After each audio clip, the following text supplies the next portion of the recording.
नमस्कार दोस्तों, स्वागत है आप सभी का एग्ज़ाम तक के यूट्यूब चैनल में। आप सभी दोस्तों से मेरा अनुरोध है, कृपया दोस्तों आप लोग नोट्स बनाना चालू कर दें, क्योंकि हम लोग दोस्तों भूगोल की श्रृंखला यानी भारत की भूगोल की श्रृंखला को स्टार्ट कर दिए हैं।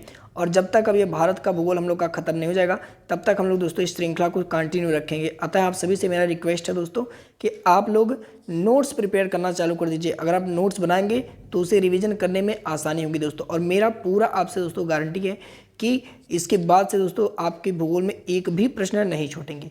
इसका दोस्तों पीडीएफ फाइल आप हमारे जो लिंक है वीडियो में डिस्क्रिप्शन बॉक्स में जाइए, वहाँ से हमारा जो चैनल है यानी एक हमारा लिंक दिया हुआ है दोस्तों, व्हाट्सएप ग्रुप का लिंक, उससे आप ज्वाइन कर लें ताकि आपको ये पीडीएफ भी वहाँ पर उपलब्ध हो सके दोस्तों। तो जैसा कि हमने इंट्रोडक्शन में बताया था, पहला पार्ट हमारा होगा दोस्तों भारत आकार और स्थिति। कहने का मतलब हम देश में यानी विश्व स्तर पर देखेंगे दोस्तों कि हमारे भारत का आकार और उसकी स्थिति क्या है। चलिए दोस्तों स्टार्ट करते हैं। देखिए फ्रेंड्स, जैसा कि हम जानते हैं कि यह हमारा अर्थ है और इस अर्थ पर दोस्तों एक काल्पनिक रेखा खींची गई है जिसे हम दोस्तों 0 डिग्री अक्षांश रेखा के नाम से जानते हैं। 0 डिग्री अक्षांश रेखा के नाम से इसे हम लोग जानते हैं, या फिर दोस्तों इसका कहीं कहीं नाम भूमध्य रेखा भी रखा गया दोस्तों। यह भूमध्य रेखा क्या करती है दोस्तों, पृथ्वी को 2 भागों में बांटती है। एक को पूर्वी भाग बोलते हैं यानी पूर्वी गोलार्ध, और एक को बोलते हैं दोस्तों पश्चिमी गोलार्ध। तो भूमध्य रेखा पृथ्वी को 2 भागों में बांटी, पूर्वी गोलार्ध और पश्चिमी गोलार्ध। इसे 0 डिग्री रेखा भी कहते हैं दोस्तों। अब देखिए भूमध्य रेखा के समांतर दोस्तों, अगर ये भूमध्य रेखा है और इसके समांतर दोस्तों कुछ और काल्पनिक रेखाएं खींची गई हैं इसी के समांतर, जिसे हम लोग दोस्तों अक्षांश रेखा कहते हैं। क्या कहते हैं? अक्षांश रेखा कहते हैं, जो कि भूमध्य रेखा के समांतर खींची गई है। हमसे प्रश्न पूछता है दोस्तों कि अक्षांश रेखाओं की संख्या कितनी होती है। तो दोस्तों इन रेखाओं की एक्चुअल में संख्या होती है 179, लेकिन इसमें दोस्तों अगर हम लोग भूमध्य रेखा को जोड़ दें तो इनकी संख्या होती है 180।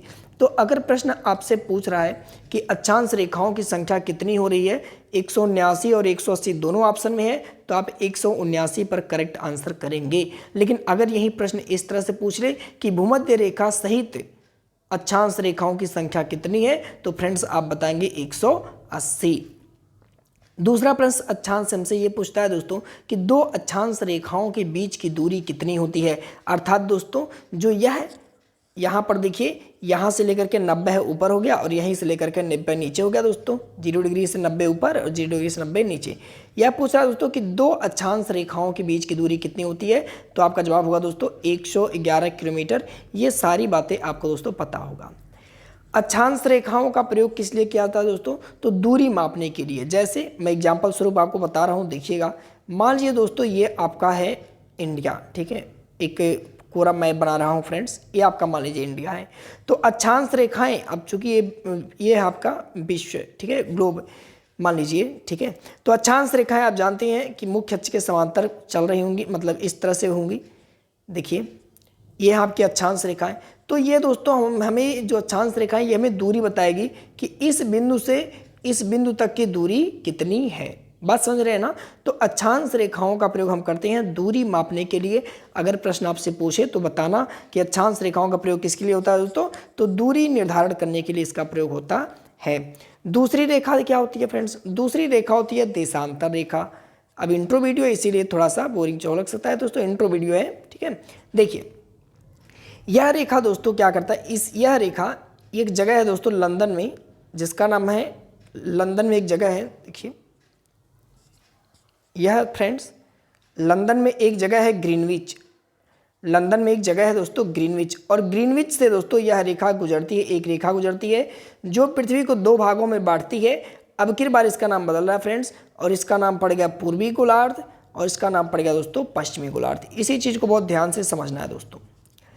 और ये जो रेखा बांटती है दोस्तों, इस रेखा को दोस्तों हम लोग मध्याह्न रेखा कहते हैं या फिर 0 डिग्री यामोत्तर रेखा कहते हैं। क्या कहते हैं फ्रेंड्स, 0 डिग्री यामोत्तर रेखा। 0 डिग्री यामोत्तर रेखा जो कि लंदन के ग्रीनविच से गुजरती है। जैसे ही दोस्तों हम लोग 0 डिग्री यामोत्तर रेखा से अगर हम लोग पूर्व दिशा में जाएंगे यानी पूर्वी गोलार्ध में जाएंगे तो समय में वृद्धि होगी, पश्चिमी गोलार्ध में जाएंगे तो समय में कमी होगी। अभी हम आपको समझा रहे हैं कैसे। देखिए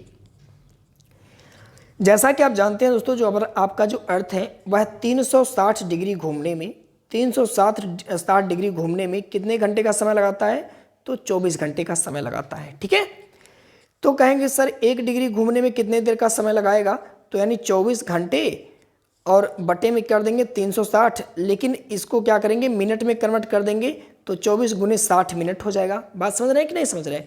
1 डिग्री घूमने में कितना मिनट लगाएगा, तो 24 गुने 60 बटे 360 काटेंगे फ्रेंड्स, तो 6 चौकों को 36 और 6 चौकों को 40, 6 चौकों 24, अर्थात हो गया दोस्तों कि 1 डिग्री घूमने में कितना समय लगता है दोस्तों, 4 मिनट का समय लगता है। और इसका मतलब ये हुआ दोस्तों कि अगर लंदन में 12 बज रहा हो, यानी 0 डिग्री पर अगर 12 बज रहा हो, ध्यान से सुनिएगा, अगर लंदन में 12 बजे हों, जो कि कितने डिग्री पर है, 0 डिग्री पर, ठीक है, तो उस समय कोई देश जो कि 6 डिग्री पूरब में होगा उस वहाँ पर कितना बज रहा होगा। देखिए ध्यान से सुनिए, 0 डिग्री पर 12 बज रहा होगा तो 6 डिग्री पर कितना बज रहा होगा, तो देखिए अंतर कितने का आया है दोस्तों, 4 मिनट का आया है। तो 1 डिग्री बराबर 4 मिनट, तो 6 डिग्री बराबर कितना मिनट, 24 मिनट। तो आप कहोगे सर वहाँ पर 12 बज करके 24 मिनट हो रहा है। अगर वह पूर्वी गोलार्ध में तो यही चीज़ जुड़ जाएगी, अगर वह पश्चिमी गोलार्ध में तो यही चीज़ क्या हो जाएगी, घट जाएगी। बात समझ में आ रही है ना, बिल्कुल समझ आएगी। अब देखिए यही चीज़ भारत में आपको पता होगा दोस्तों 82.5 डिग्री जो कि प्रयागराज, कहाँ से, प्रयागराज में एक जगह है दोस्तों नैनी, प्रयागराज में एक जगह है उत्तर प्रदेश में नैनी, और यहीं से गुजरती है भारतीय समय मानक रेखा यानी इंडियन स्टैंडर्ड टाइम IST। तो आप मुझे बताइए, अगर मैं आपसे कहूँ लंदन में 12 बज रहा है तो भारत में कितना बज रहा होगा, तो आप कहोगे सर ये तो 82.5 का गुणा कर देंगे 4 से, इतना बज रहा होगा भाई, तो 4 से गुना करेंगे तो 82 में देखिए एक बार कर लीजिए, 82 में 4 का गुना जब आप करेंगे फ्रेंड्स, 4 का गुना तो 4 दूँ 8 और 4 बटे 32, 328 हो गया, और आधा मिनट और था ना, 82.5 था, तो जब 1 डिग्री में 4 मिनट लग रहा तो आधे डिग्री में कितना, 2 मिनट और, तो हो गया 330 मिनट। और 330 मिनट को आप घंटे में कन्वर्ट कर दीजिए, भागे में 60 कर दीजिए, तो 6 5 30 हो गया, यानी 5 घंटा 30 मिनट।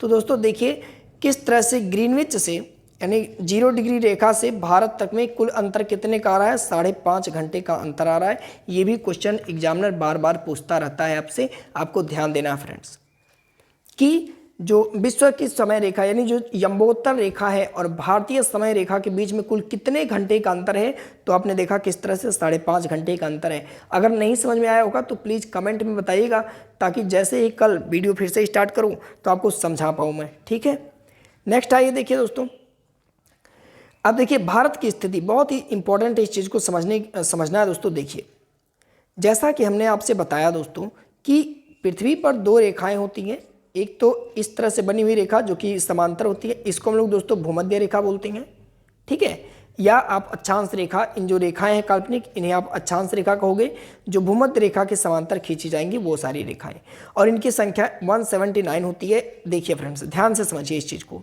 देखिए अगर ये अर्थ है तो ये 0 डिग्री होगा, तो जाहिर सी बात है इसके ऊपर 1 डिग्री का होगा, 2 डिग्री होगा, 3 डिग्री होगा, 4 डिग्री होगा, 5 होगा, 6 होगा, ठीक है। इस तरह से दोस्तों 90 डिग्री तक है, यानी 90 रेखाएं ऊपर हैं, फिर उसी तरह से 90 रेखाएं नीचे हैं। अब देखिए जो आपका जो भारत है फ्रेंड्स, जो भारत है वह यहीं पर, ये अक्षांश है, यहीं पर दोस्तों ये यहाँ पर है, यहाँ पर इसकी शुरुआत हो रही है, और ये रेखा दोस्तों 8 डिग्री 4 मिनट पर है।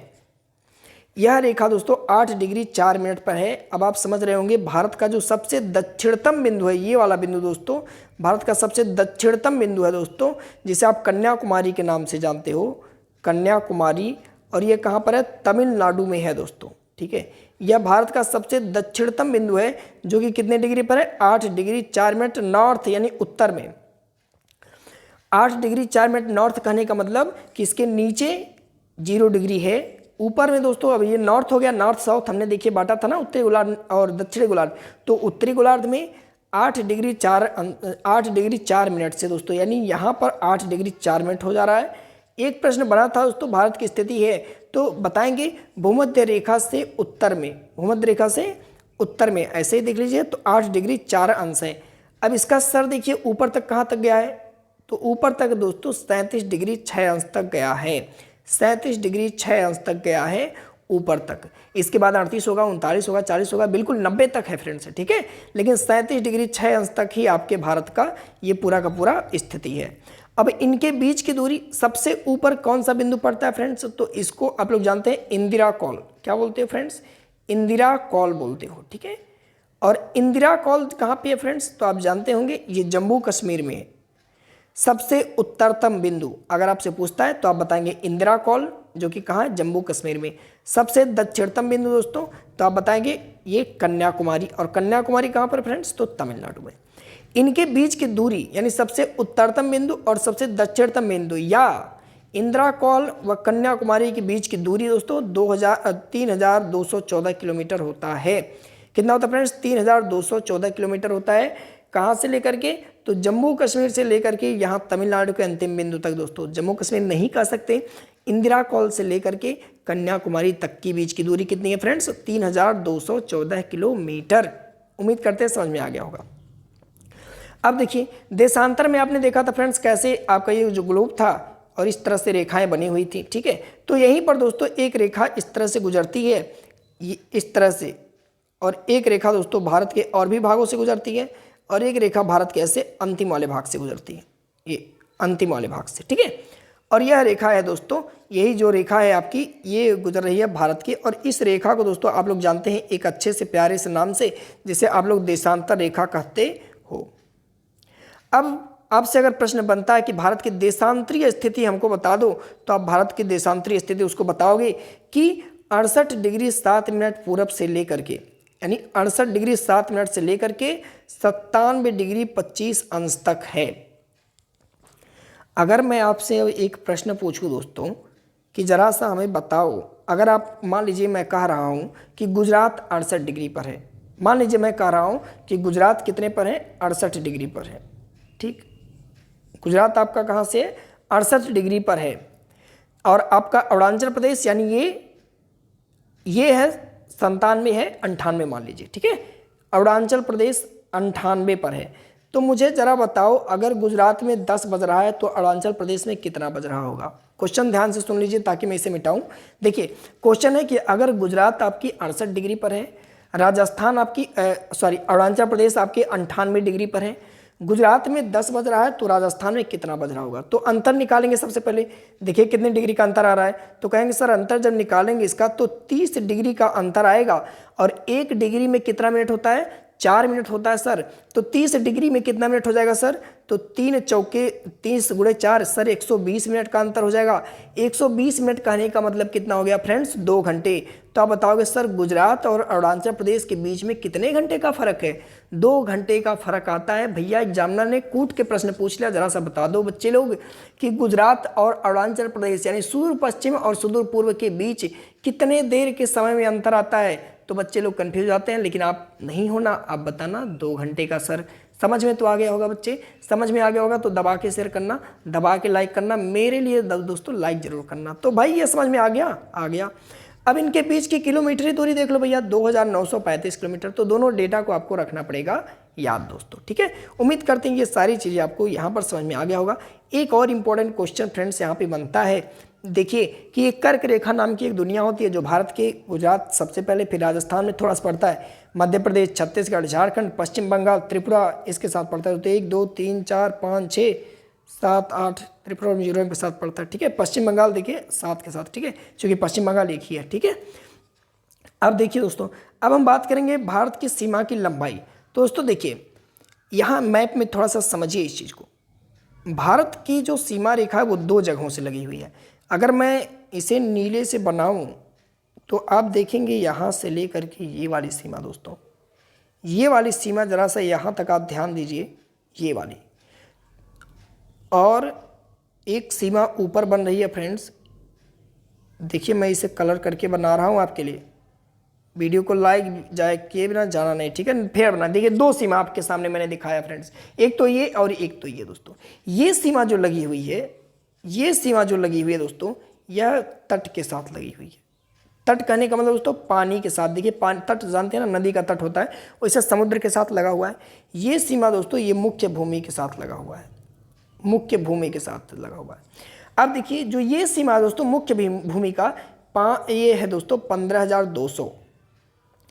15,200 किलोमीटर दोस्तों, ठीक है ना, ये है। और ये सीमा दोस्तों 7,516.6 किलोमीटर है फ्रेंड्स।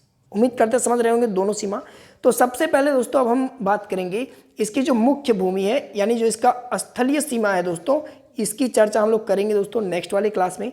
फिर उसके बाद दोस्तों इसके जलीय भाग पर हम चर्चा करेंगे, यानी भारत के दो क्षेत्र पढ़ने हैं हम लोग को, एक तो स्थलीय और एक जलीय क्षेत्र पढ़ने हैं। कुछ चीज़ें यहाँ पर लिखी हुई हैं, देखिए। स्थलीय सीमा 15,200 मैंने बताया दोस्तों, और तटीय सीमा कितना 7,516 दोस्तों। तो कल का जो सेशन हमारा होगा दोस्तों, भारत की सीमा देशों से लगे हुए देश, यानी भारत की सीमाओं से लगे हुए देश दोस्तों। और आप लोग भी हल्का फुल्का पढ़ के आना किस तरह से दोस्तों ये आपका पाकिस्तान, और किस तरह से अफगानिस्तान, फिर यहाँ पर आ जाएंगे दोस्तों हम लोग तो चीन मिल जाएगा फ्रेंड्स, फिर यहाँ पर नेपाल मिलेगा, फिर यहाँ भूटान मिलेगा, यहाँ म्यांमार मिलेगा, और यहाँ बांग्लादेश मिलेगा। तो इन सब की बात दोस्तों करेंगे। फिर भारत की ये तट, काकरापार, कोरोमंडल, कंकड़ तट, मालवाड़ तट, और फिर उत्तरी सरकार दोस्तों, इस तरह से इनकी हम लोग चर्चा करेंगे दोस्तों कल के सेशन में। आज के लिए इतना दोस्तों, वीडियो को शेयर करें, धन्यवाद।